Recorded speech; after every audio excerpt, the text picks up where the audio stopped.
தமிழர்களின் number one choice Tamil matrimony. தெய்வத்தின் அருள் இப்போது உங்கள் கையில் 100% தூய்மையான சில்வர் காயின் உங்கள் இஷ்ட தெய்வத்தின் அழகான உருவத்துடன் இப்போது ஆர்டர் செய்ய நிபுராவை அணுகுங்கள். நிறைய டயபெட்டிஸ் பேஷண்ட்ஸ் வருவாங்க. அவங்க கிட்ட உங்களோட ரோல் என்னவா இருக்கு சார்? நீங்க என்ன பண்றீங்க? முறையான எக்ஸசைஸ் சொல்லி கொடுத்து அவங்கள அது வராம பாதுகாக்கிறதுக்கும் வராம இருக்கிறதுக்கும் நாங்கள் வழி சொல்லுவோம். உடம்புல உள்ள வியாதியிலேயே ரொம்ப தசையை பாதிக்கக்கூடிய வியாதின்னு சொன்னால் ஹைப்போதைராய்டிசம் தான். இது வந்தவங்களுக்கு தான் ஷோல்டரில் ரொம்ப வீக்கம் வரும். இப்போவுமே வலியோடையே நிறைய பேர் இருந்துட்டு இருக்காங்க. எனக்கு ஒரு 10 பேர் வராங்கன்னா பெண்களில் அதில் ஒரு 6 அல்லது 7 பேர் தைராய்டு பேஷண்ட் தான் இருக்காங்க. அவங்களுக்கு நம்ம பார்த்து அதை சரி பண்ணிவிட்டு வராமல் இருக்கிறதுக்கு எக்ஸசைஸ் சொல்லிக் கொடுப்போம். எக்ஸசைஸ்னு உடனே ஹெவி எக்ஸசைஸ் ஆரம்பிச்சிடக்கூடாது. ஒன்று 10 கிலோ வெயிட் தூக்குறேன், 25 கிலோ வெயிட் தூக்குறேன்னு போகக்கூடாது. ஜாயிண்ட்டை மொபிலைஸ் பண்ணக்கூடிய அது மாதிரியான டெக்னிக் உங்கள் ஓன் பவரில். பாடி ரொம்ப வெயிட் அதிகமா இருக்கு, அதனாலதான் மூட்டு வலி வருது அப்படின்னு சொல்றாங்கல்ல சார், அது எந்த அளவுக்கு உண்மை சார்? வெயிட்டை வச்சு மட்டுமே பேசக்கூடாது. நீங்கள் 125 கிலோ கூட இருங்க, உங்களுக்கு எனாஃப் ஸ்ட்ரென்த்தும் உங்களுக்கு ஃப்ளெக்சிபிலிட்டி இருந்துச்சுன்னா அதனால உங்களுக்கு பாதிப்பு வராது. கீழே சாவி விழுந்துருது, குடிஞ்சு எடுக்கிறீங்க அப்படின்னா நீங்கள் ஃபிட்டாக இருக்கீங்கன்னு தான் அர்த்தம். ஓரளவுக்கு ஒரு 2 மாடி ஏறி இறங்குறீங்க, கீச்சு மூச்சுன்னு வாங்கலை, காலில் வலி இல்லை, ஃப்ரீயாக ஒரு 3 மாடி இறங்கினா யூ ஆர் ஃபிட். முக்கிய தகவல்களை குறுஞ்செய்தி வாயிலாக தெரிந்து கொள்ள ஆதன் செயலியை டவுன்லோட் பண்ணுங்க. அதற்கான லிங்க் இந்த வீடியோக்கு கீழே டிஸ்கிரிப்ஷன்ல இருக்கு. ஆரோக்கியம் சம்பந்தப்பட்ட பல வீடியோஸுமே பார்த்துக்கிட்டு அந்த வகையில இன்னைக்கு நம்ம கூட நிறைய விஷயங்களையுமே பகிர்ந்துருக்கிறதுக்காக கண்ணன் சார் அவர்கள் இணைஞ்சிருக்கிறாரு. வணக்கம் சார். வணக்கம் மேடம், எப்படி இருக்கீங்க? நல்லா இருக்கேங்க. இப்போ சர்க்கரை நோய் அப்படிங்கறத அதிகமா பாக்குறோம். உங்ககிட்ட நிறைய டயபெட்டிஸ் பேஷண்ட்ஸ் வருவாங்க. அவங்க கிட்ட உங்களோட ரோல் என்னவா இருக்கு சார்? நீங்க என்ன பண்றீங்க? ஓகேங்க, டயபெட்டிக்ங்கிறது இன்றைக்கி காமன் இஷ்யூ ஆகிட்டு, டயபெட்டிக்கு ட்ரீட்மெண்ட் கிடையாது நம்மள்கிட்ட. ஃபிசியோவில் ட்ரீட்மெண்ட் அப்படிங்கிற மாதிரி இல்லை. டயபெட்டிக் வந்தவங்க என்ன ஆகும்னா அவங்களுடைய சூப்பர்விசரி லேயரில் சர்க்குலேஷனை போர் பண்ணிடும். அதனால தான் பாத எரிச்சல், பாதம் வீக்காக இருக்கிறது, அதில் ஒரு வீக்கம் வர்றது, நம்னஸ், அந்த சிலருக்கு இட்ஜிங், எரிச்சல் ரொம்ப வந்துட்டுருக்கும். இது எல்லாமே வர்றது ஒரு common issues. Loss of sensation, இது எல்லாமே வரும். இவங்களுக்கு நாங்கள் நல்ல ஸ்ட்ரெச்சிங் எக்ஸசைஸ் சொல்லி கொடுத்துக்கு அறிவுறுத்துவோம். காலில் நல்லா மூவ்மெண்ட் கொடுக்க சொல்லுவோம்.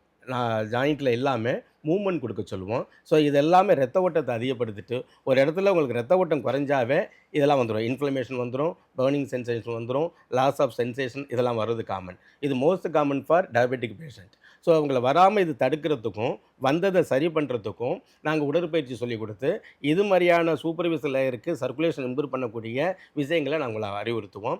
அதுக்கு பிறகு அவங்களுக்கு கால் லைட்டாக இருக்குன்னு சொல்லுவாங்க, வீக்கம் குறைஞ்சின்னு சொல்லுவாங்க, பர்னிங் சென்சேஷன் குறைஞ்சிருக்குன்னு சொல்லுவாங்க. இது எல்லாமே முறையான எக்ஸசைஸ் சொல்லிக் கொடுத்து அவங்கள அது வராமல் பாதுகாக்கிறதுக்கும் வராமல் இருக்கிறதுக்கும் நாங்கள் வழி சொல்லுவோம்.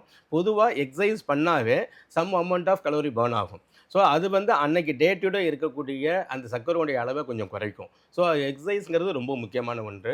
அதுக்கு அவங்களுக்கு நாங்கள் இது மாதிரியான விஷயத்துக்கு நாங்கள் ஹெல்ப் பண்ணுவோம். இந்த ஹைப்போதைராய்டை பற்றி நிறைய விஷயங்கள் நீங்கள் சொல்லியிருக்கீங்க சார், நிறைய ஆர்டிகல்ஸுமே எழுதிருக்கீங்க. இதை பற்றின அவேர்னஸும் பெருசாக இல்லை சார், அதை பற்றி சொல்லுங்கள். ஆமாங்க, மக்களுக்கு எல்லாம் அது பயனுடைய ஒரு தகவலாக இருக்கும். நல்ல கேள்வி கேட்டிங்க.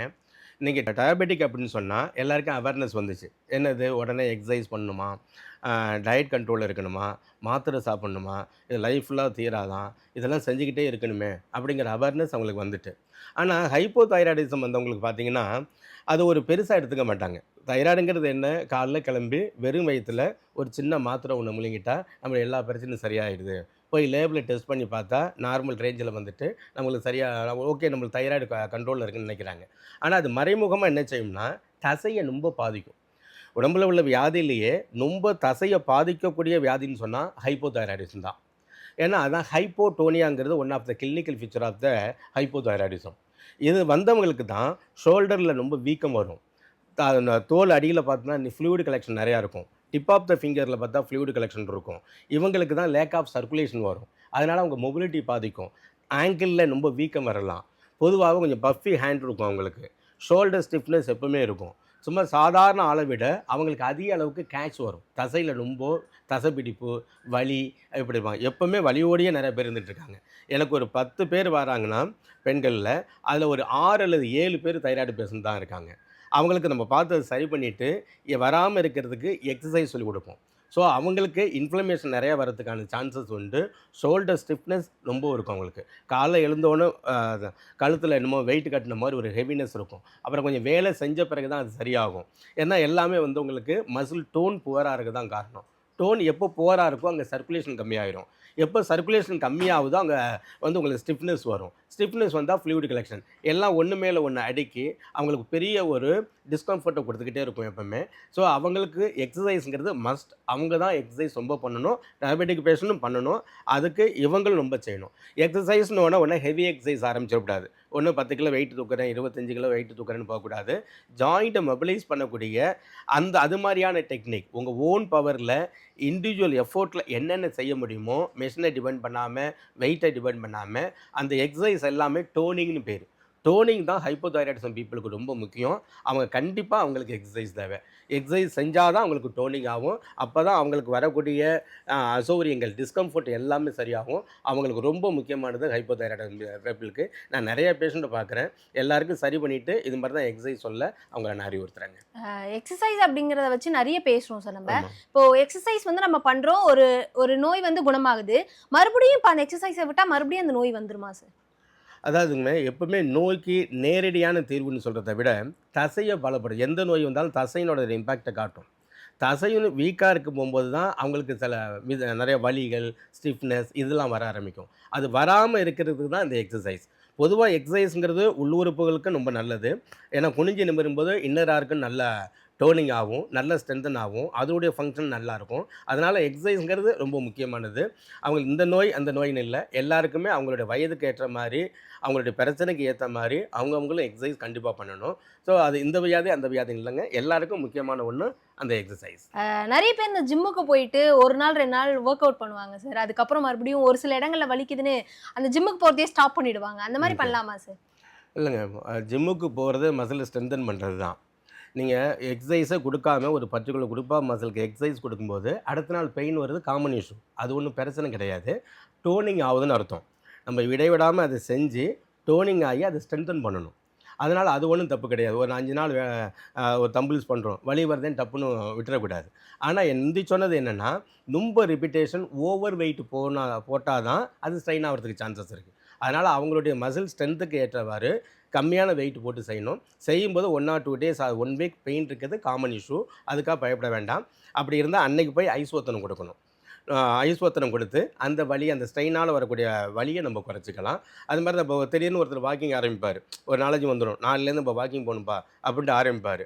ஒரு 2 கிலோமீட்டர் போயிட்டு அப்படியே திரும்பி வந்த பிறகு அடுத்த நாள்லாம் கால் வலி வர மாதிரி இருக்கும், ஹெவியாக தெரியும். உடனே வலி வருதுன்னு நிறுத்திடக்கூடாது.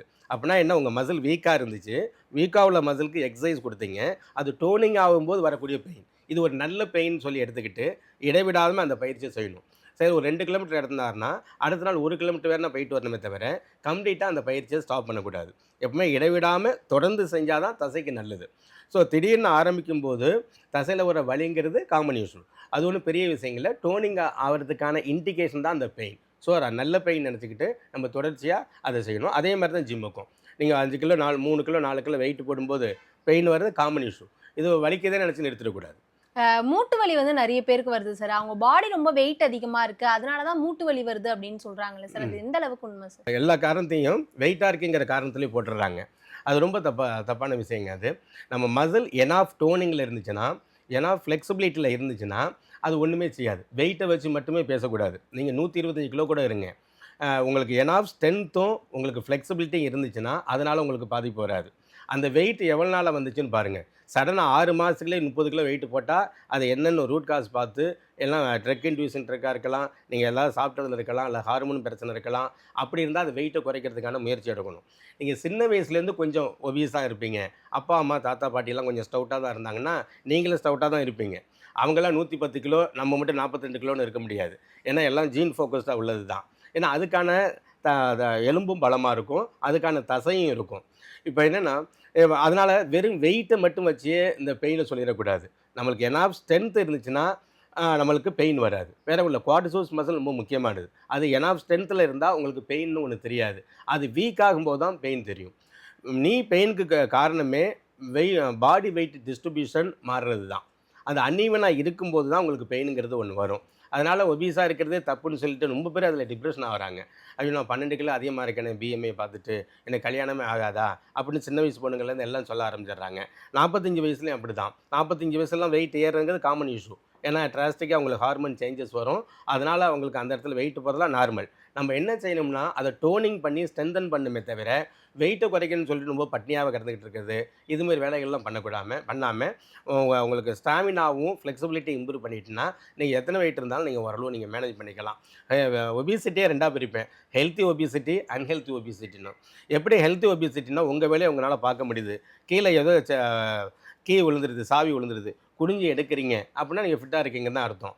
ஓரளவுக்கு ஒரு 2 மாடி ஏறி இறங்குறீங்க, கீச்சு மூச்சுன்னு வாங்கலை, காலில் வலி இல்லை, ஃப்ரீயாக ஒரு 3 மாடி இறங்கினா you are fit. You can be 120 kg 125 அதை பற்றி அதில் பிரச்சனை இல்லை. நீங்கள் ஃபிட்டாக தான் இருக்கிறீங்கன்னு வச்சுக்கோங்க. வெறும் இந்த பிஎம்ஐயை மட்டும் பார்த்துட்டு அதில் நிற்கிறேன் சார், நின்னோடனே அதில் 8 கிலோ அதிகமாக இருக்கேன் அப்படிங்கிற நினச்சி ரொம்ப வருத்தப்பட அவசியம் இல்லை.